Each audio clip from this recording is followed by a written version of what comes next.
Sharri Markson joining us live after that extraordinary hour of what really happened in Wuhan.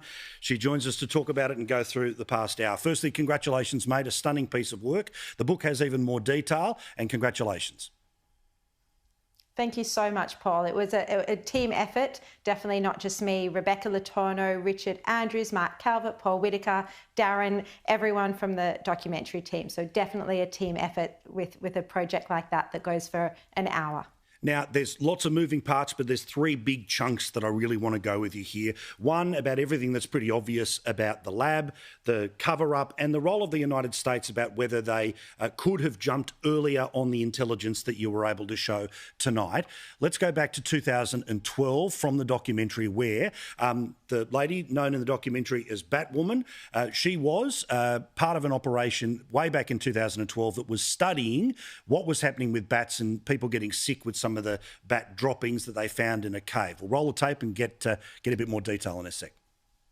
In 2012, Shenzhen Li hit pay dirt. At a disused mine in southwestern China, 6 workers fell ill after clearing away bat manure. 3 died from a coronavirus. But Beijing covered it up and told no one. And Sharri, it's almost a little microcosm of what would later happen, but we are talking about something that has been many years in the making. Tell us about just how committed they were to this type of work as early as 2012. So when the Wuhan Institute of Virology found out that 3 miners had died of a suspected coronavirus at that Mozhong mine, they kept going back there. They did their first visit in 2013, and they went back there so many times, collecting hundreds and hundreds of bat samples. And one of those samples, we now know, was RATG13, the virus that has a 96.2% sequence identity. It's the closest virus in the world that we know of to SARS-CoV-2, which causes COVID-19. The closest virus in the world was at the Wuhan Institute of Virology. And as we heard in that documentary, Nikolai Petrovsky says, well, this raises the question, was there another similar virus that they collected from the mine that was either SARS-CoV-2 itself or even closer to SARS-CoV-2, or did they collect a precursor virus that they then conducted gain-of-function research on in the lab, because that's what they were doing in that lab, and combined it with other viruses in a chimeric virus to create COVID-19. And Paul, that's why the virus database from the Wuhan Institute of Virology is just such a crucial piece of evidence that we still don't have. They took it offline on the 12th of September 2019. And when the World Health Organization team went in to investigate with Peter Daszak, they never even asked to see that database. It's extraordinary. I mean, also, again, in the documentary, when you talk about the Frankenstein nature of this, put simply, part of what that lab does on any normal day would be to study an existing virus and cross-pollinate it with others. And again, expertly explained in the documentary. Here's the highlight. They've been putting these spike proteins from different viruses in their backbones and then studying like how well does that infect human cells. Just this alone formed a very plausible argument that this is actually the lab that hosts so many different coronaviruses, explains the lab leak the best. I was particularly fascinated by the discussions that you had with that bloke who'd been studying from afar in Moscow. His doubts seem to be, fairly obvious about where this is from, how it works, and about how potent it is. Once you match that together with the 96% crossover of the things that were also already there, it's pretty obvious what was most likely to come out of that lab. 100%. This always should have been the first place that everyone started to look.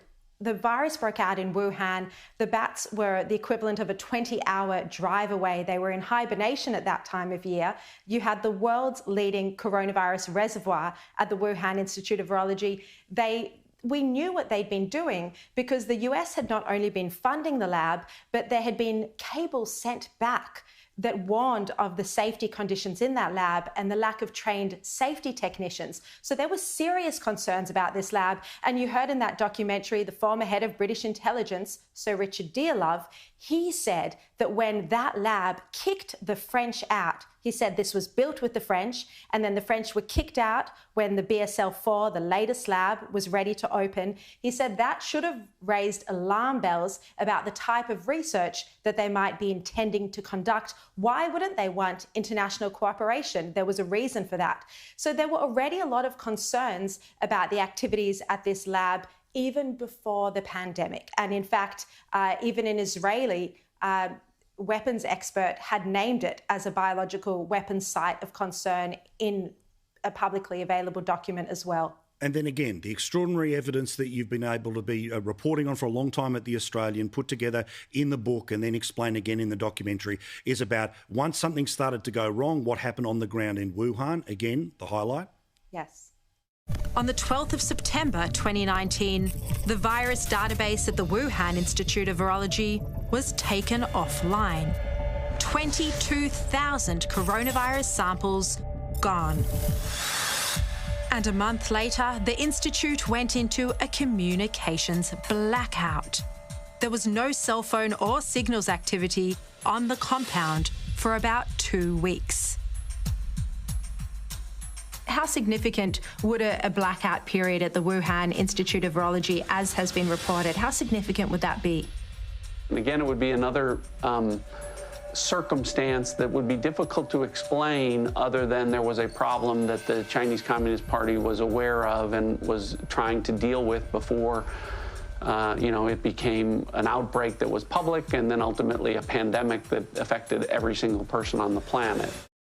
And then in case there was any doubt, and there is no doubt, the blockbuster into the documentary from Sharri.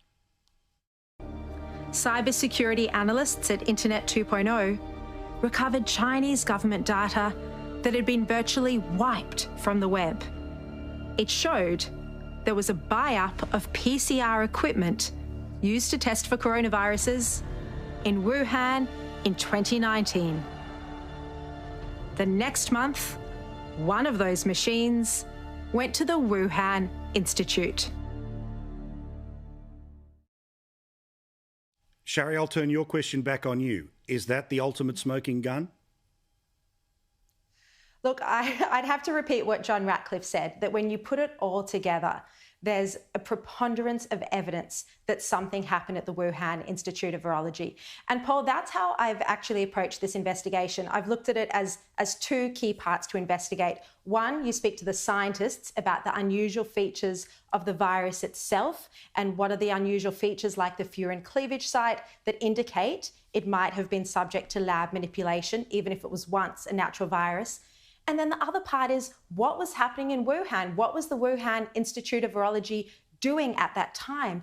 And Paul, when you drill down into the evidence and you see that they were taking the virus database offline on that same day, we now know from these tenders uncovered by the cybersecurity firm Internet 2.0, Robert Potter and Dave Robinson, we now know that they were then beefing up their security on that exact same day, putting in a new air ventilation system, a new air medical incinerator, and then the coronavirus testing machine that they purchased, as well as the blackout period and the workers who fell sick. So there's just so much evidence that we've been able to uncover over the past few months as part of this investigation that really is, beyond doubt that there was an incident at the Wuhan Institute of Virology.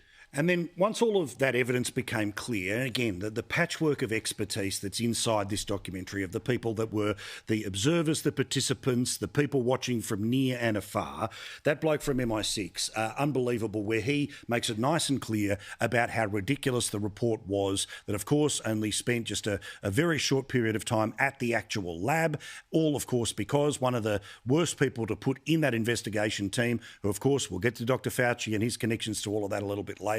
But again, he just bells the cat that WHO report, not worth the paper it was written on. Roll the tape.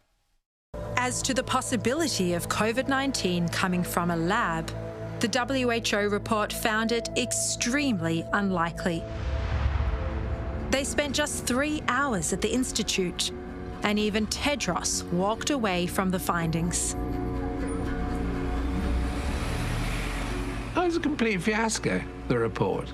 You know, it's 413 pages long, and only 3 pages are devoted to the possibility that we're dealing with a lab escapee.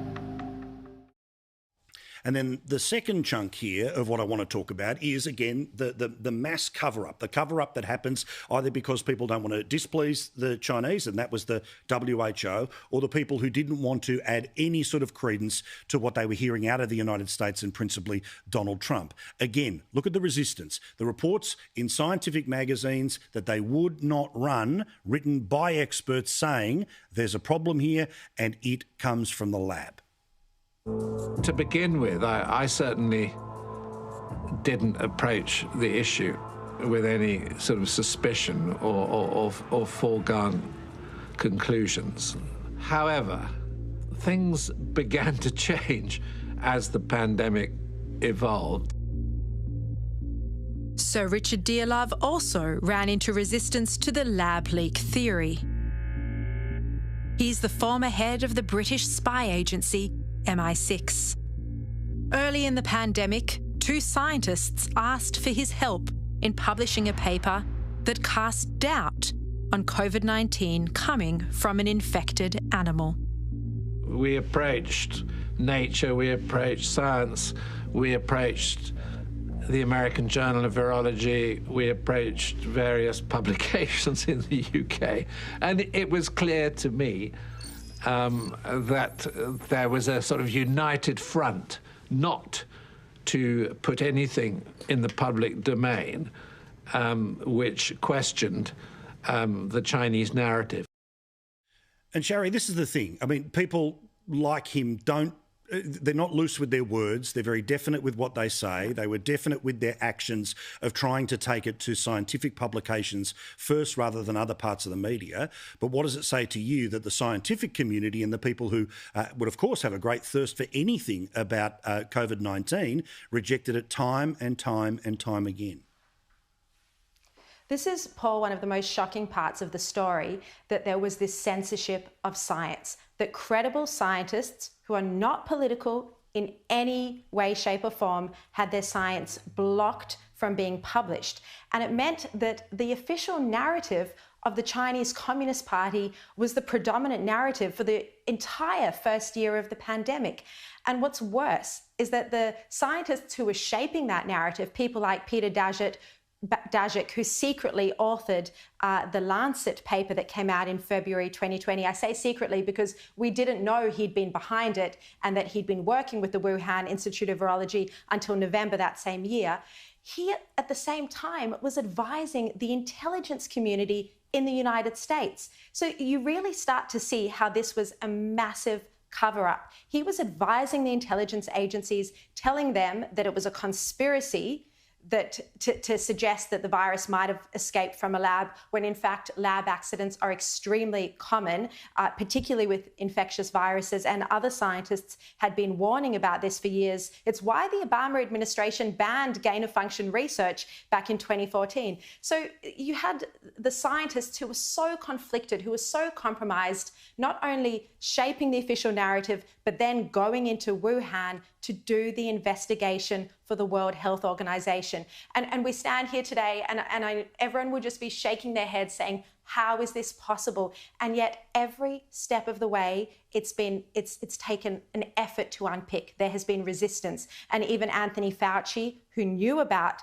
the research, he was in email contact with Peter Daszak, and we just heard then, he kept silent in those Oval Office meetings. He never told Trump that the Wuhan Institute of Virology, this lab in the city where the virus broke out, was actually the world's foremost laboratory on coronaviruses, and that the US was funding the genetic manipulation of viruses. Well, and this is where no doubt the consequences of this documentary, the book and the reporting is going to be that no doubt there's going to be questions about, well, who decided to flip that rule? Was it freelancing that was happening from Fauci, one of his apparatchiks? Did somebody not, go through the detail when something was ticked and flicked somewhere else inside the government? But then we get to this big question too, which is about whether the United States had an opportunity to act on some intelligence, the intelligence that you were able to present, that picture of what was happening in September. And one of the COVID investigators told you this.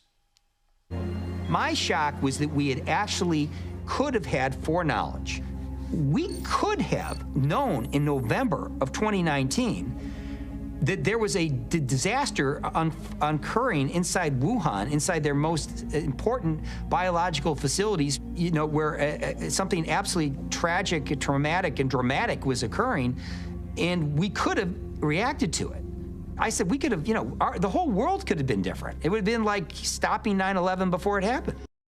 And he went even further with this point, and will include what Mike Pompeo, the then Secretary of State, and remember, former boss of the CIA, had to say about why this never made it as high as it should have.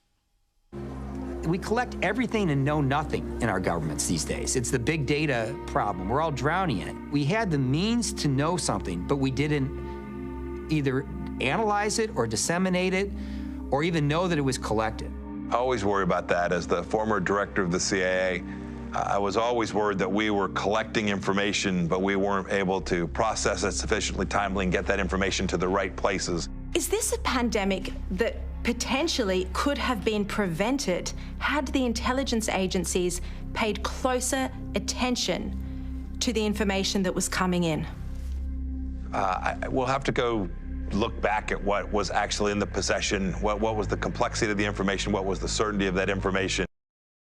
Now, Sharri, we certainly know where Donald Trump, Mike Pompeo and lots of others were about wanting to hold China to account. We obviously know that the United States can't just reach into places like China. But this is a fundamental question here about it either not making it to the president's desk or it not being spoken about way earlier than the early months of 2020.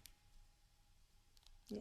So we were able to uncover and present clear evidence that the intelligence agencies were warned that there was an outbreak in 2019, and that was both the warning from Wei Jingsheng himself, and he admitted on camera that he told the intelligence agencies that there was a coronavirus in Wuhan in late 2019. He, of course, suspected it was a deliberate release, which no one else I have interviewed thinks. Everyone else thinks, including Trump, that it was accidental. The fact that he thinks that is a testament to the brutal way he's been treated by the Chinese Communist Party. And you have to remember that he was in prison for 18 years in China before his defection to the United States. So there was his warning, and he maintains impeccable contacts at high levels of the Communist Party.